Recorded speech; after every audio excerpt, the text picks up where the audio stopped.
Yeah. I knew right after 1905 there was a lot of turmoil, and in fact, I think it resulted in the assassination of Benjamin Harrison, one of the presidents, or Son of William Henry Harrison. yeah, right.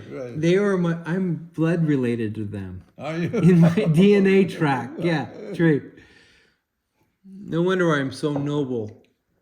So anyway, that's the only time I can recall, and I wasn't there, but I read a lot of political history in college. That was one of the times when I can recall we were at a time when the two-party system was in jeopardy. Okay. In what way? Well, also a third party came about at that time also. So who is the first president that you remember? Oh, the first president I can remember is Hoover, 1932, something like that. Yeah.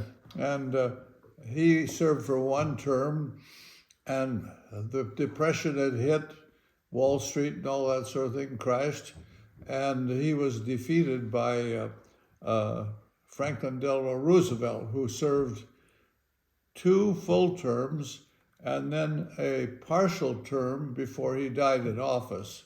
And then Truman followed him. So a president could have 3 terms Yes. at the time? Yes, that was. I don't think there was at that time there was any limitation on terms. That limitation came later. Yeah. So, What do you remember about Roosevelt? well, This is after the Depression. I remember that he created the WPA, Works Progress Association, Yeah. which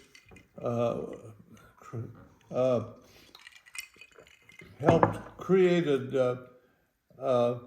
funds for projects that would employ people, because unemployment is over 20%. And artists, Right, too. and in Portland, no, in Cedar Rapids, when I was there in Cedar Rapids, our symphony became a WPA symphony. The symphony had folded because they couldn't pay the musicians in the Depression. So here we got a symphony back to work. You know, that was, and then there were all kinds of other projects that were created by the WPA. Yeah. So he was favorable in your eyes. Oh, in my eyes, Yeah. my dad was such a dedicated Republican. He couldn't see anything except that. Even back then? People are so But you know, blinded by political faith. he had a very good job. At that time, $600 a month in the middle of the Depression. He had a very good job in a very successful company, and he just couldn't see all of this stuff. It's all political bullshit. It's social giveaway. Yeah, right. Those people exist today, don't you think? I don't know. Yeah. Right. I mean, I don't know. He probably in 1936 there was a Republican congressman who ran for president. His name was Alf Landon, and he came from I think Nebraska or one of the Dakotas, some agricultural state. Yeah. And he didn't even carry his own state in that time. And then what happened? Then Roosevelt, that was 1936, went into his second term. So Roosevelt raced against him. Yes, right. I see. And he didn't carry his own state. Right. And So it sounds like Roosevelt's policies were favorable across we America. certainly were. Yeah. And I recall it very well because I think, in the junior high school band, and we were down there playing for a move for a speech Yeah. of Alf Landon, this Republican guy, Right. and we were down there playing to a bunch of associated supporters of Landon. So you remember what he said? No, not at all. Oh, be It damned. just, I had a way. I rode my bicycle all over Cedar Rapids, and I have a way. With How old were you then? Oh, I was probably 36. Okay. I would have been 12.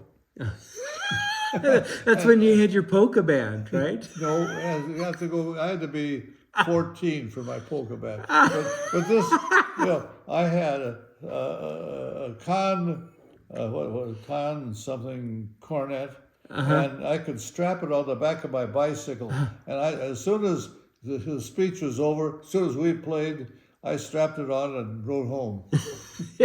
Be home before dinner.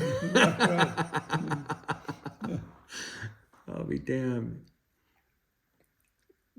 When you think about being 14 and being so musically active and having, a new courage musically, because you started to develop a courage there, didn't you? Oh, Because you started to realize how good you were. my polka band, and we were 6 of us. Drums, no drums. We were 6 of us: trumpet, clarinet, tenor saxophone, trombone, and a tuba player and a banjo player.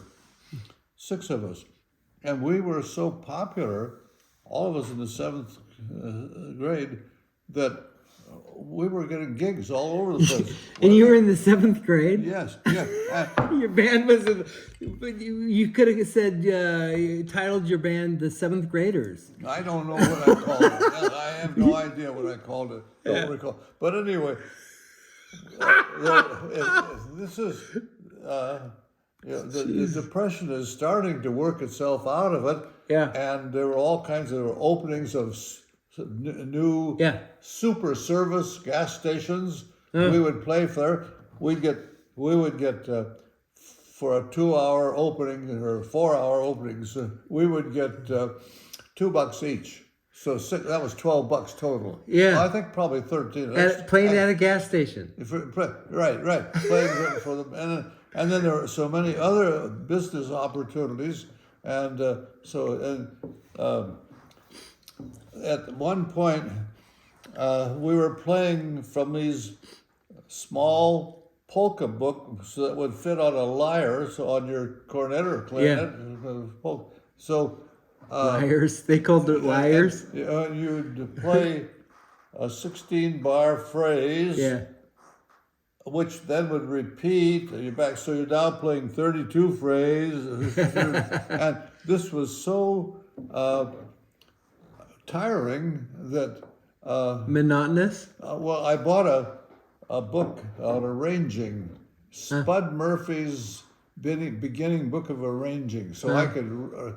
So what I did is, after reading this book, I went through these little books and I marked out 2 bars rest here, accordion.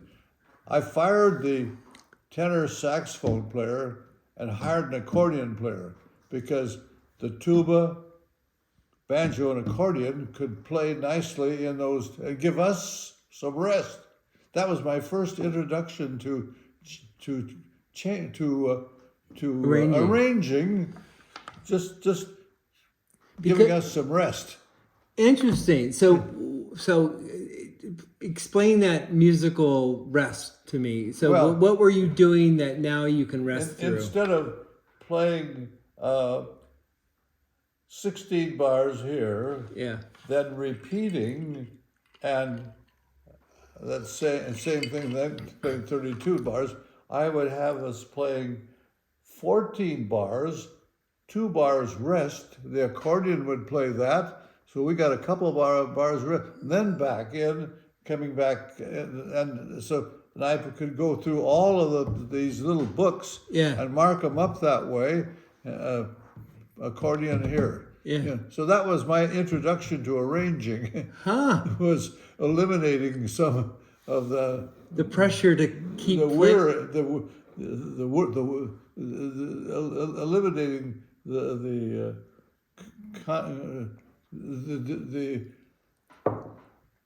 necessity to play 32 bars without a rest. over again and again. Right. So, So did they pick up rhythm? What did they? oh, the rhythm would stay what did they- on with the tuba, the banjo, and the accordion. Yeah. The tuba would be playing oompa, oompa, and so on. And he didn't have much problem with it. Yeah. Lips. And then the accordion and the banjo, lips are not a problem for them. Yeah. So that was my way of taking care of. The accordion played the melody, the tuba and the banjo played the rhythm, so all that continued. Yeah. Huh. So what instrument best complements the trumpet?